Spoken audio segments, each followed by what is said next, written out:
Good afternoon, everybody, from the Johnson Space Center here in Houston, Texas. I'm Josh Byerly. We'd like to welcome you to today's news conference as we take a look at the upcoming historic demonstration mission by SpaceX to the International Space Station. We are joined by an entire panel today, which includes Bill Gerstenmaier, NASA's Associate Administrator for Human Exploration and Operations. We also have Mike Suffredini, the Program Manager for the International Space Station. We are also joined by Lindenmoyer, NASA's Commercial Orbital Transportation Services Program Manager, as well as Elon Musk, the Chief Executive Officer and Chief Designer for SpaceX. And finally, we have Holly Ridings, who is the NASA Flight Director, who will be on console during the upcoming flight. We'll start off with Bill. Thanks, Josh. Today we did the flight readiness review for the SpaceX Dragon flight. This was not a shuttle flight review in the sense that we didn't really look at all the aspects of the launch. We really just focused on the ISS portion of the launch. And this is very similar to what we've done in the past for the automated transfer vehicle and also for the Japanese transfer vehicle, the HTV.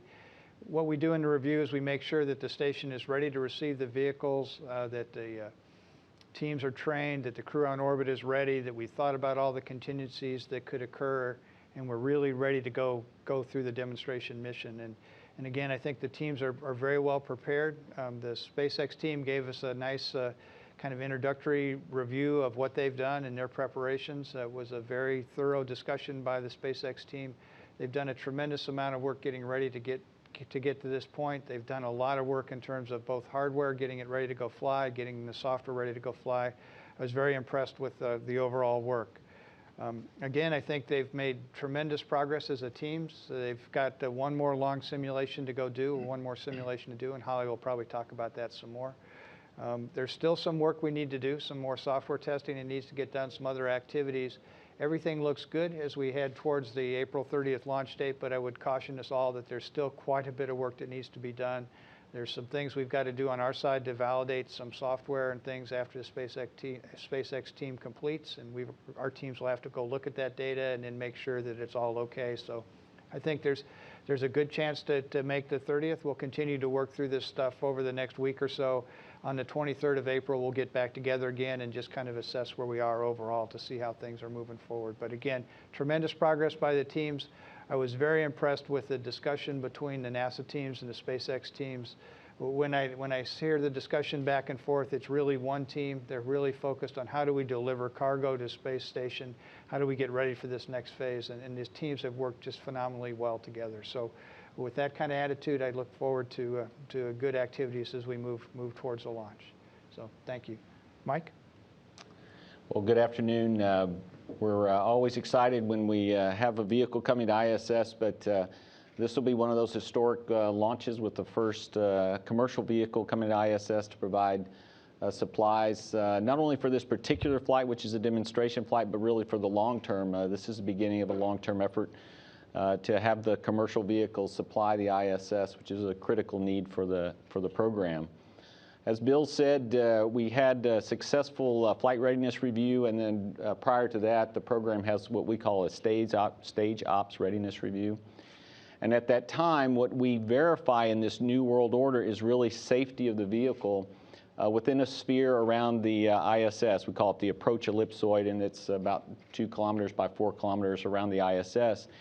And the requirements we levy on the SpaceX company and any of the vehicles that want to do a burn that enters them into or aims them to come into that ellipsoid requires that they meet our requirements. And all of those requirements are built around safety of the vehicles and safety of the crew themselves. And so we have spent the last couple of years, several months with our SpaceX colleagues working through the verifications, all of the requirements that had to be met, the testing that we dictated, but also the testing they did on their own to validate the performance of the vehicle. And then as this part of the process, as we get closer to launch, we're cleaning up our verifications where they complete testing, they send the reports to say this is what occurred during the test, we review the reports, we review the data, and confirm that the vehicle's ready to go.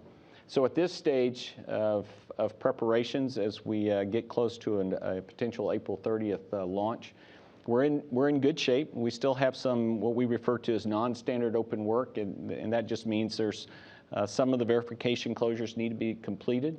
They're related to hardware in the loop type testing. It's where you get the hardware and the software together and make sure they operate the way you expect. So we have the last little bit of that testing to go, and then our SpaceX colleagues will submit their reports to us based on the plan we have, and we'll review those, and assuming everything's fine, we'll be ready for the launch. What is unique about this, however, is you notice I didn't say we had any requirements for mission success, and that's what our SpaceX colleagues have been working on, and Bill referred to, since we're not responsible for the ascent phase or even the early on orbit phase. This is the responsibility of our SpaceX colleagues, and we've left it to them to define their requirements and then meet the requirements prior to launch. And it's been a learning experience, I think, for both NASA and SpaceX. We've really grown together as two organizations, and I would say not only is the logistics that this vehicle will bring, not only this flight but in subsequent flights, important to this program, but I think the relationship between a company like SpaceX and NASA in terms of our design engineers and even us program managers have learned a lot from one another, and so that's been a great benefit for us as a program. Quickly, the SpaceX will bring up this vehicle, even though it's a demo flight, will bring up 521 kilograms of cargo to the ISS, so we are going to utilize the flight for real hardware that is necessary for ISS. And in addition to that, and an important aspect, unique aspect of the SpaceX will be the return of cargo, and we have about 660 kilograms of cargo that will be returned. Some of it we would like to get back and refurbish for subsequent flights. And so this is a very important flight for us, and we're utilizing it as such. However, each piece of hardware that's going up and each piece we've put on there to come home, we did do an assessment. Since this is a demo flight, we did an assessment and said, if things didn't quite work out, is that okay? And we didn't put anything on the vehicle we didn't think that we could stand to not get home. But it is always an advantage to us whenever we can try to get additional information, and that's what we focused on this flight in the return manifest. Just real quickly, I want to talk about where we are in the space station on orbit relative to this flight and all the other work. The crew has been focusing on research, as we've talked about a lot over the last several get-togethers, and as we approach this period that includes the SpaceX launch and berthing, we have a number of activities going on. We have the 47P launch that's scheduled next on April the 20th, and it will dock to the ISS on the 22nd. Shortly after that, the crew will return home. Dan and Anton and Anatoly will come home on the 27th of April. And then after that, we'll prepare Don and Andre will prepare for the berthing of the SpaceX vehicle. And prior to that time, I think Holly might touch on a little bit, we've done the prep work. The crew actually is getting additional training on orbit. But not only do they need to do that training for what's going to happen on the 3rd of May, but they also have to do all the work they need to do to get the other crew ready to come home, and also to have the docking of this 47 Progress. And then after the SpaceX gets there, we have the next Soyuz that's going to come up and dock, and then after that, we'll have the release and return of the SpaceX demo vehicle. So you can see that while we are going to focus on getting this new vehicle there, it is a workhorse for us. It is intended to be a logistics vehicle that gets to station, it delivers its cargo, and then it departs so the next vehicle can take its slot, or so that the crew then can focus on research. And it will begin that way with the very first flight. We're not opening up a big hole and having this demo take effect. It's an integrated part of an overall plan, and we intend to treat it as such. And so we're looking very forward to that flight. And with that, I'll hand it over to Al Lindenmoyer. Okay, thank you, Mike. Good afternoon, everybody. So when the decision was made to retire the shuttle and continue our exploration program, we very much would have liked to purchase commercial services to resupply the space station. But those capabilities just simply didn't exist in the U.S. markets.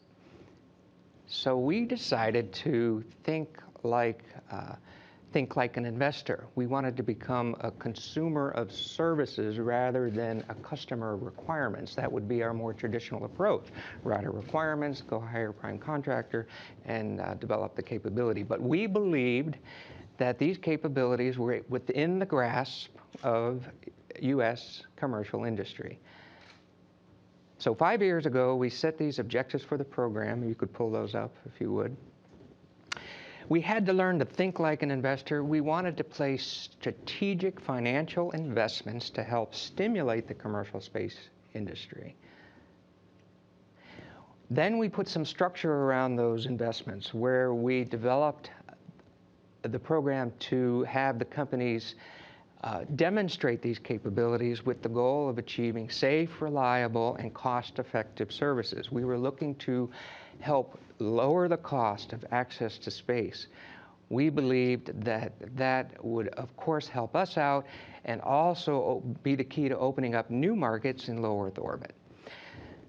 And the third thing we said is, if we're successful in placing these investments and have solid commercial partners, well, then it's important to be able to sustain that new capability, sustain the new market that's created, and NASA would become a customer for those services.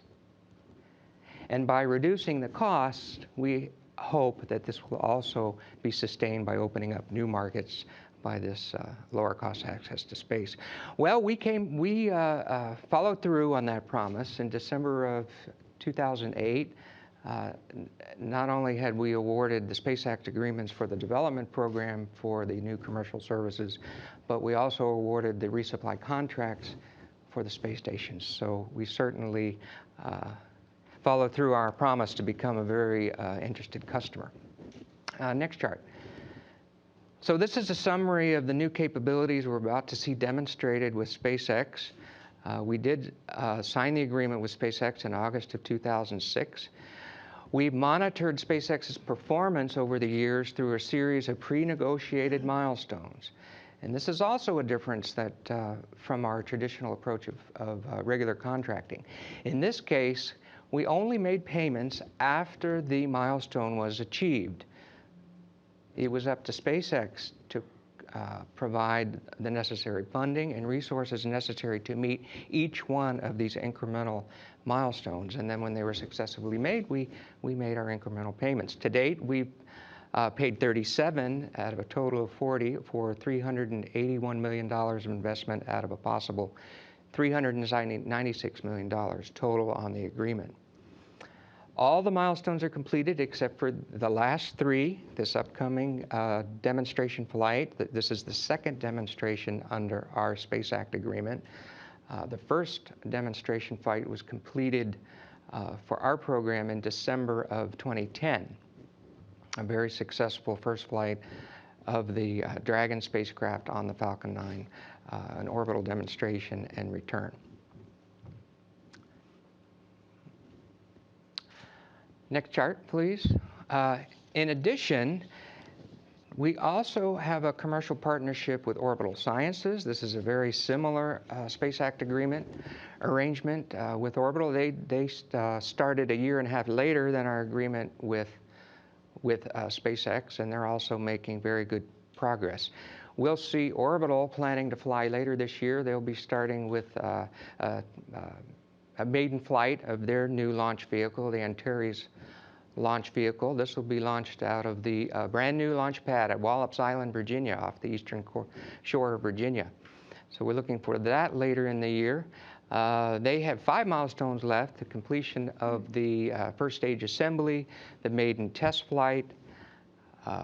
Then they will complete the vehicle for the demonstration to the International Space Station. And that agreement will finish up with the flight to the station later in the year as well. Next chart. So this is a history of the performance of the milestones that we established in the agreement. Up top, you'll see SpaceX agreement starting in 2006. It started with the series of design reviews, system requirements reviews, preliminary design reviews, moving into a critical design phase. Then SpaceX moved on to the test and production phase. We saw the maiden test flight in 2010. And then last year, we requested and received additional funding for our program to help improve the chances of mission success for our program. So we worked together, SpaceX and I, and we came up with a series of additional milestones to add additional testing to help improve the chance of mission success. This was primarily system-level testing. Last year, SpaceX completed system-level thermal vacuum tests, electromagnetic interference test, acoustic testing, and all that was of very high importance to us. There was a lot of learning going on, and I think it is going to be very, very valuable to us. So that was completed last year. And now we're moving into the finishing up our demonstration phase with the demonstration to the station. So let's talk about the objectives of this flight. We call it C2, that stands for COTS 2. It's the COTS Demonstration 2 flight. This flight originally was to be a flyby to the station. That is, it was to do a rendezvous with the space station, and then it is to do a flyby beneath the station, no closer than 2.5 kilometers, or about a mile and a half. And during this period, it is going to execute prerequisite maneuvers that are required before we give the final approval for the final approach and berthing with the space station. These are the same type demonstration objectives that were accomplished with other visiting vehicles to the station, the ATV and the HTV, all demonstrated before the final approach that they had the ability to do GPS navigation, relative navigation, absolute navigation, the ability to do abort maneuvers, the ability to free drift and hold for a while. These are the requirements that must be achieved before the go is given to do the final approach. That would be a very successful mission under the C2 program, and then it would re-enter and be recovered. SpaceX approached us last year and said they would like to attempt to also complete the berthing, the final approach and berthing to the demonstration on the upcoming flight. So after reviewing the proposal and doing the required safety analysis to be assured that the vehicle and the systems are ready to go, we agreed to give SpaceX that opportunity for actual completing the berthing demonstration on this flight. That will also include demonstrating the LiDAR sensors. Those are the radars and the rendezvous sensors that gives you the range and the range rate information as you approach the station. They'll be doing some close-in retreat demonstrations, hold demonstrations, and finally the vehicle will be captured by the robotic arm and then berthed to the Earth-facing side of the forward node on the station. After about 18 days of demonstrating the transfer of cargo to and from the station, we'll see the Dragon unberth from the station and then return home. We call this mission C2+. It's the C2 mission plus the additional objectives of completing the C3 objectives on this flight. So let's see, if you run the video now, I guess we'll take a look at what we can expect to see. Targeting now for the end of the month, we'll see the Falcon 9 lift off from a beautiful day at the Cape. About 3 minutes later, we'll see the stage separation between the first and upper stages on the Falcon 9. Then about 10 minutes into flight, it'll be in orbit. The Dragon and its trunk will separate from the upper stage. About a minute later, the solar arrays will be deployed. And then it'll begin its phasing maneuvers to the space station. It takes about a day to get to the proper phasing and rendezvous with the station. The second day will be used to complete the demonstration maneuvers I talked about. And if all goes well, SpaceX will re-rendezvous with the station, and on the third day, we'll see the final approach. And the vehicle will be captured by the arm and berthed. This operation takes about 8 hours by the time you get in to the final approach to the actual berthing with the station. After a few weeks on orbit, it'll be unberthed. And then it'll be preparing for a deorbit burn and reentry. About 2 to 4 orbits later, we'll see the Dragon reenter, parachute deploy, and splash down off the coast of California. That would be a very good day. I wanted to thank everybody. We're certainly very excited to be here. This has been a great partnership between NASA and SpaceX. I want to thank my team. Mike Horkachuk, project executive, has been with us since the beginning, and his assistant Warren, who's helped make available the vast resources at NASA to help SpaceX. So thank you. It's been a great partnership. We're really excited and looking forward to the launch. Elon? All right, well, I'd just like to start off by saying thank you to NASA for giving us this opportunity. As you may have heard me say before, SpaceX wouldn't have been able to get started without the amazing work that NASA has done in the past, and we wouldn't have gotten this far without the help of NASA. So I'd like to be real clear in expressing my appreciation for that. And I'd also like to express a note of appreciation to the American public who are ultimately funding this, and just want people to know that we've really done everything we can to make sure that this mission is going to go well.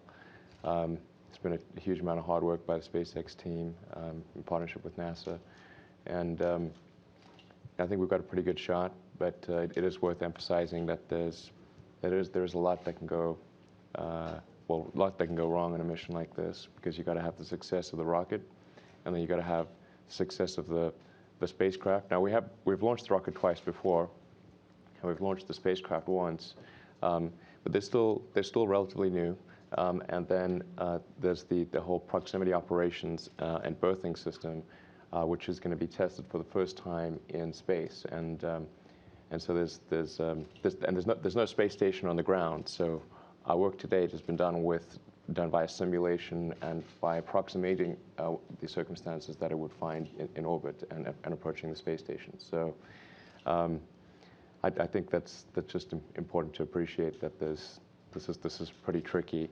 And I think also for the public out there, they may not realize that the space station is zooming around the Earth every 90 minutes, and it's going at sort of 17,000 miles an hour. And so you've got to launch up there, and you've got to rendezvous and be tracking the space station to within inches, really. And this is something that's going 12 times faster than a bullet from an assault rifle. So it's hard. But I think we've got a pretty good chance. But there's, like I said, I want to emphasize this. This is, as has been said by other people in the panel, that this is a test flight. So if we don't succeed in berthing on this mission, then we've got a couple of more missions later this year that, and I think we'll succeed on one of those. Yeah, so and I think we've got some videos of the preparation that we can show.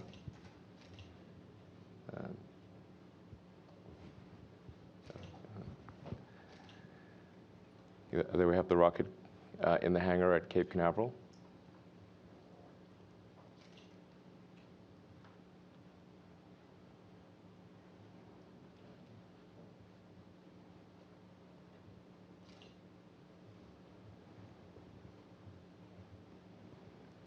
The Dragon spacecraft.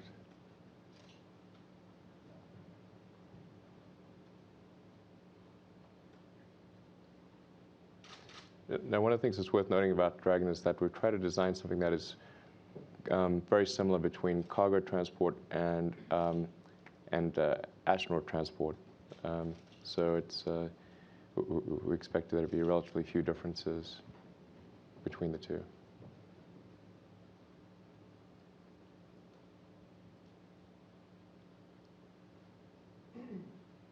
There's Dragon mounted on Falcon 9.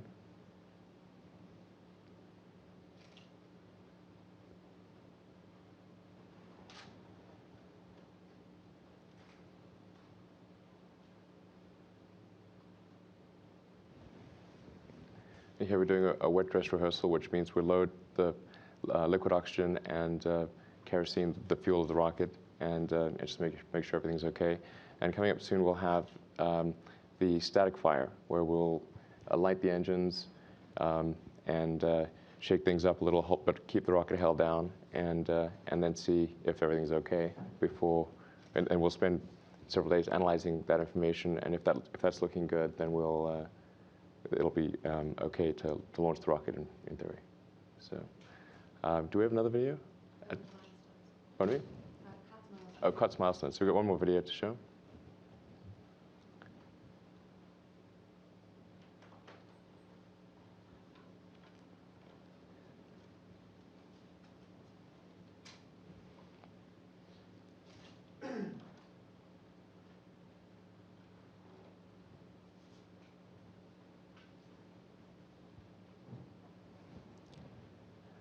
So just elements of the rocket and spacecraft being tested.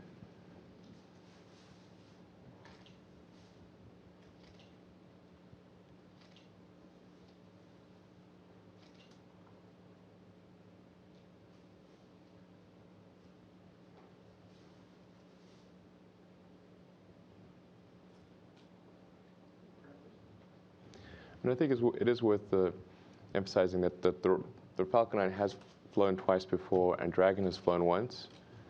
So I think a lot of people in the public may not be aware of that. So the thing that's really being tested on this flight, hopefully, is the proximity operations and berthing system. So, and there are other things as well, like the solar panels and a few other things. But it's worth noting the rocket has flown twice, and the spacecraft has flown once. All right. Well, with that. All right. Well, good morning, actually afternoon, everyone.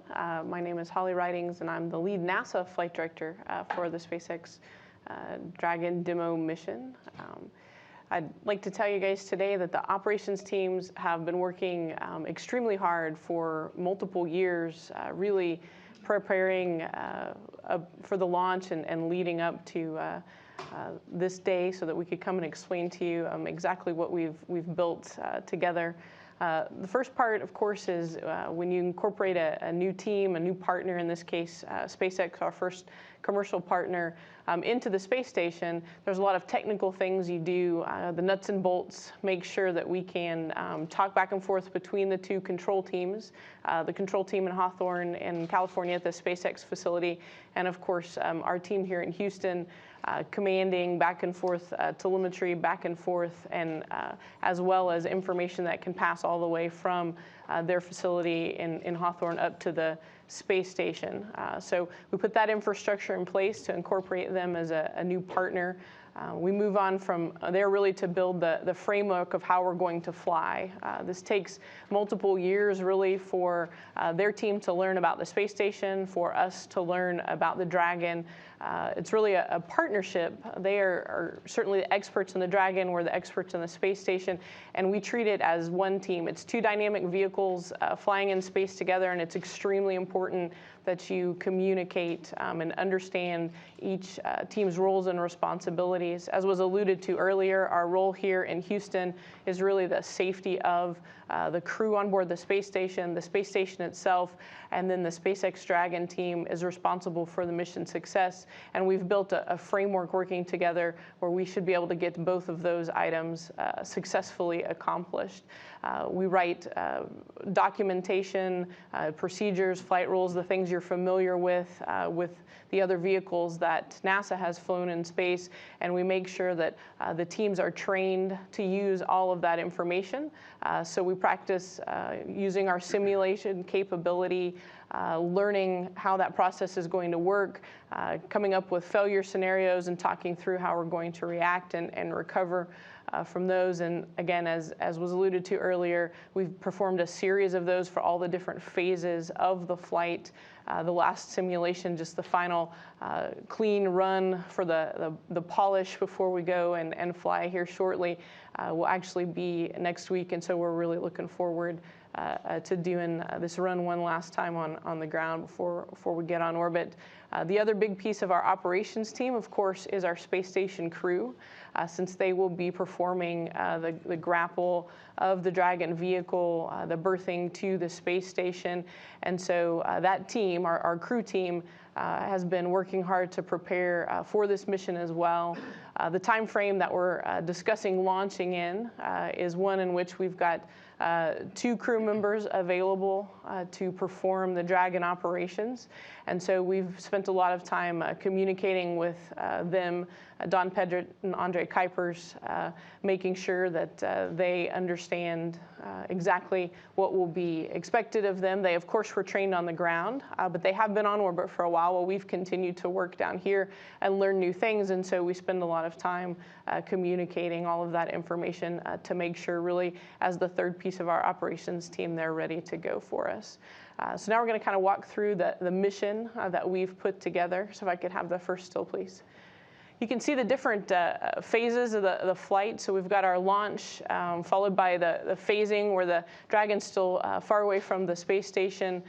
As was mentioned earlier, we'll come up and do a fly under of the space station all the way around. We've got some demonstration maneuvers, followed by all of the new activities in the rendezvous and proximity operations. The berthing, finally the departure, re-entry, and recovery. And I've got some graphics in a minute, but before we leave this slide, in terms of roles and responsibilities, really the launch and the phasing piece is, again, SpaceX responsibility until they get close to the space station. That operations team is taking care of the Dragon and designed all of that independently.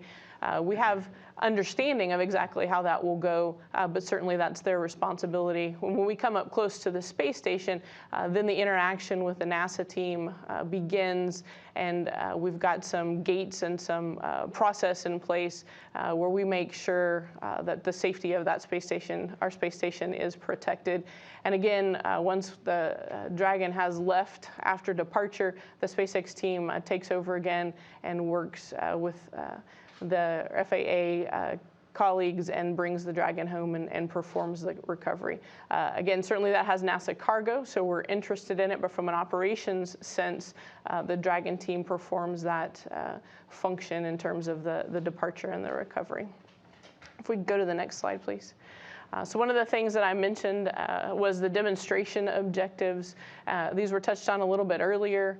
We do have some demonstrations to really talk about the abort capability. That's one of our primary sort of pieces of our safety infrastructures, the capability to always safely perform an abort where, if there was an issue, the Dragon could fly away from the space station to prevent having any type of collision. And so that's a very important aspect of our safety framework. Different pieces of navigation. As you get closer to the space station, you have to be able to navigate more accurately. And so we make sure that all of those pieces work correctly. Communication, of course, to dynamic vehicles in space need to be able to talk to each other. And then just the general controllability in terms of the guidance and navigation, how the engines work, those type of activities. This has all been tested extensively by the SpaceX team on the ground. We've had NASA folks as well involved in the verification. But these are really the very important, critical pieces that we want to validate on orbit, look at that capability before we use it in a safety critical situation. So it's really a building block approach where we execute a demonstration objective is what we call it. So a piece of functionality of the spacecraft, make sure it works, and then later in the mission we will need that capability. Let's see, next page. So here's our mission profile. This is obviously a two-dimensional representation of two dynamic vehicles moving very quickly in space, as Elon alluded to. But if you look at the red arrow down in the bottom right-hand corner and think about the Dragon moving in that direction over time, you can see down in the far right-hand corner, that's really the phasing time frame. It's not to scale, so that time frame could be, a day or 2 or 3, depending on exactly how long the Dragon's going to take to phase to the space station. So that capability, again, is the function of the Dragon control team. So the Dragon will come up, finish its phasing, and where the red arrow is kind of pointing at the green line, that's about 10 kilometers underneath the space station, and it'll perform what we call a burn, so turn on its engines, maneuver the spacecraft, and head up that green line towards the space station, ready to perform a fly under of the space station at 2.5 kilometers. And so that fly under is very important to us because it's the first time the Dragon and the space station will communicate with each other, an absolute requirement for proximity operations. It's the first time that the crew on board the ISS will send a command to Dragon and get response. This is just a test command, so it's a light on the Dragon, but it's leading towards the crew potentially needing to send more invasive commands such as a hold or retreat or even an abort later, and command the Dragon when it's at the capture point. We're also gathering navigation data. So the way the two vehicles navigate together is a relative where you get pieces of information from both vehicles and you do a calculation, and then they know exactly where they are in space relative to each other. And so we're gathering information to make sure that navigation system works.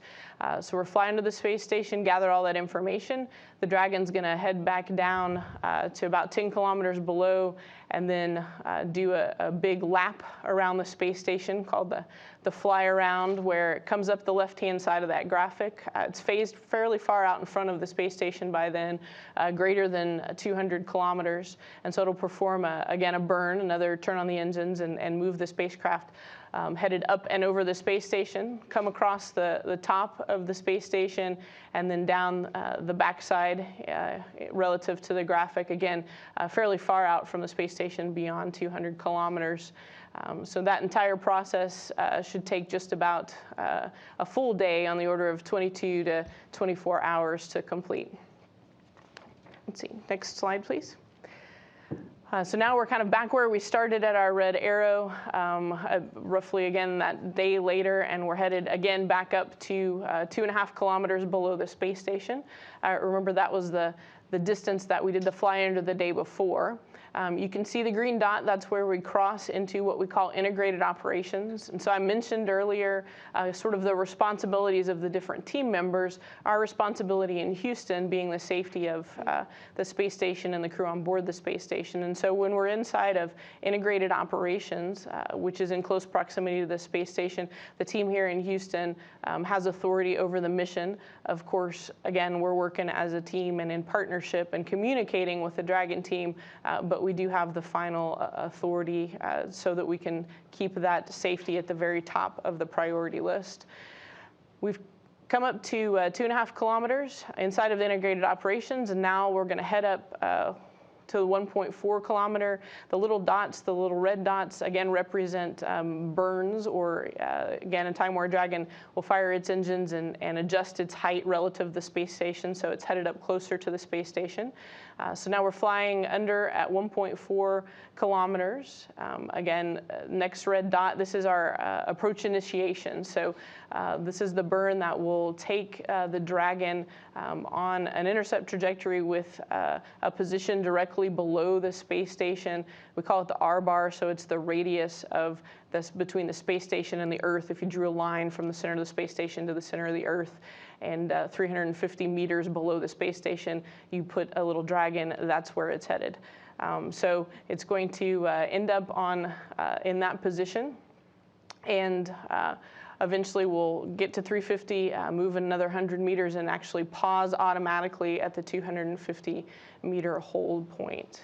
Next page. So now we're up again on the R-bar. At 250 meters, the Dragon is holding, and we've got some more of our demonstration objectives that we need to complete.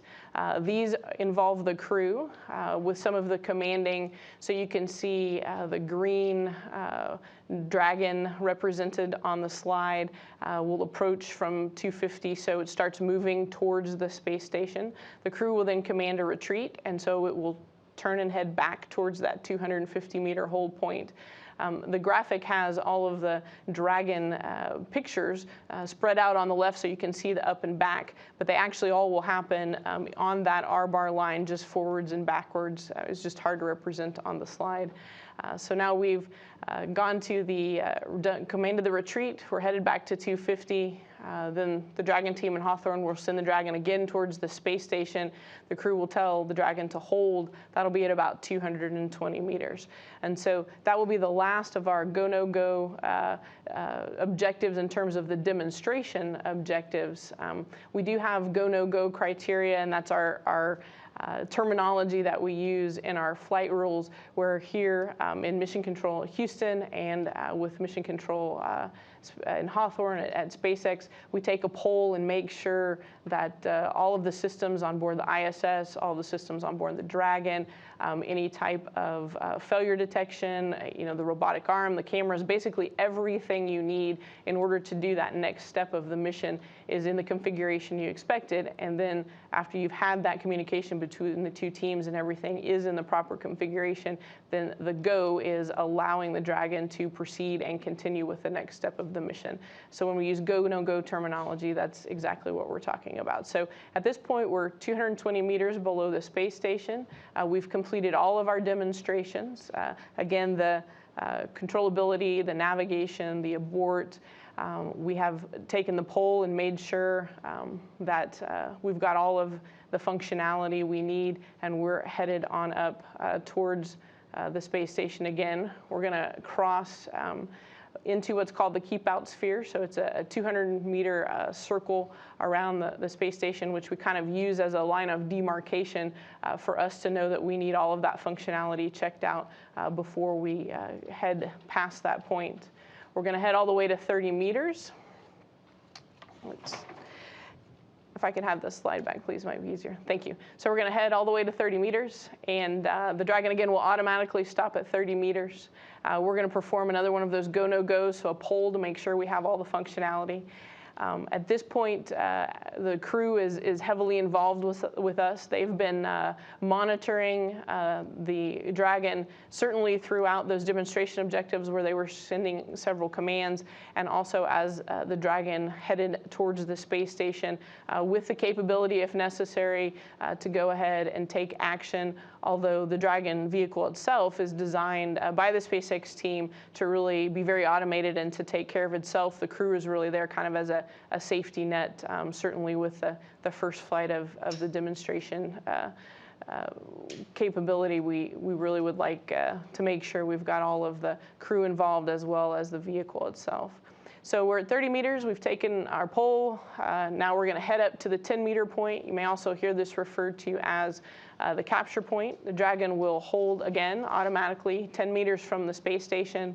Another poll to make sure we've got all of the technical capability required, and then we give a final go for capture.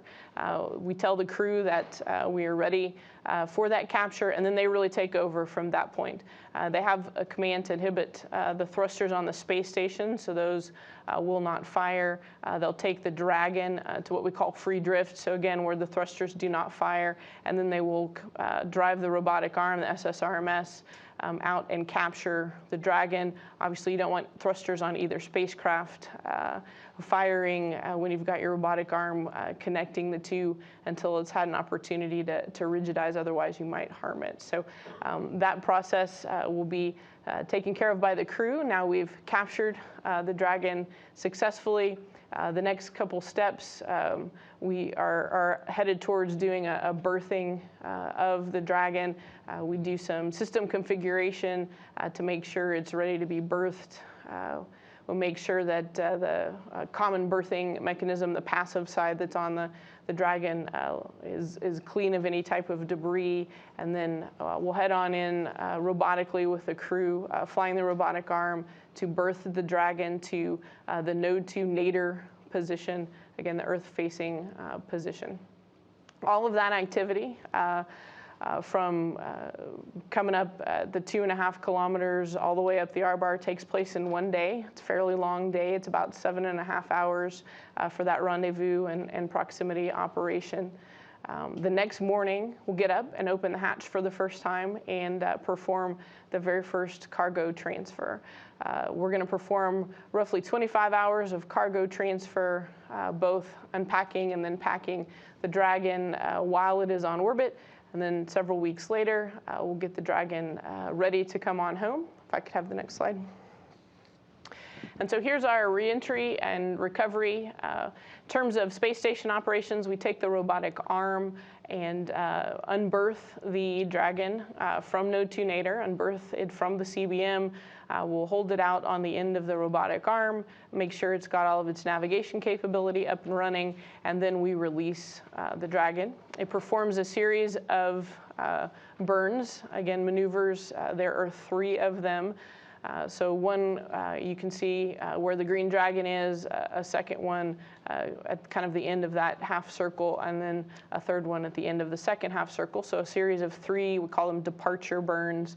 And then the Dragon will head away from the space station. We check that it is on a safe trajectory away from the space station. And then, as I mentioned earlier, the operations team in Hawthorne then is in control again, of course, of the Dragon in terms of outside of integrated operations. And so they will make sure that it's ready to deorbit and come on home, splash down in the Pacific, and then they've got their recovery operations that they are going to run out to bring the Dragon on into Long Beach.